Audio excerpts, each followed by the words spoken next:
searched how to buy shares of Accentro Real Estate AG, a German residential real estate company listed on Xetra under the ticker A4Y0.de.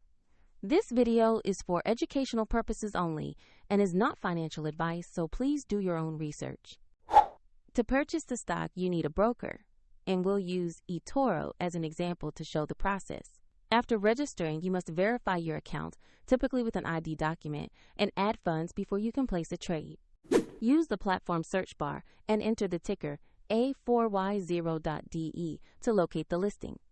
Make sure you select Accentro Real Estate AG on Xetra so you have the correct share. On the asset page, review the company summary and the price chart to understand recent movement. Confirm the page shows Accentro Real Estate AG on Xetra with ticker A4Y0.de to ensure it's the right stock. Tap Invest or Trade. Enter the amount you want to buy, review the order details, and confirm the purchase. If the market is closed, your order may be queued or executed according to order type. If you don't have enough funds, the platform will prompt you to add money before final confirmation. Once the trade is processed, your new position will appear in your portfolio where you can monitor it. A link to eToro is in the description if you want to follow the same steps.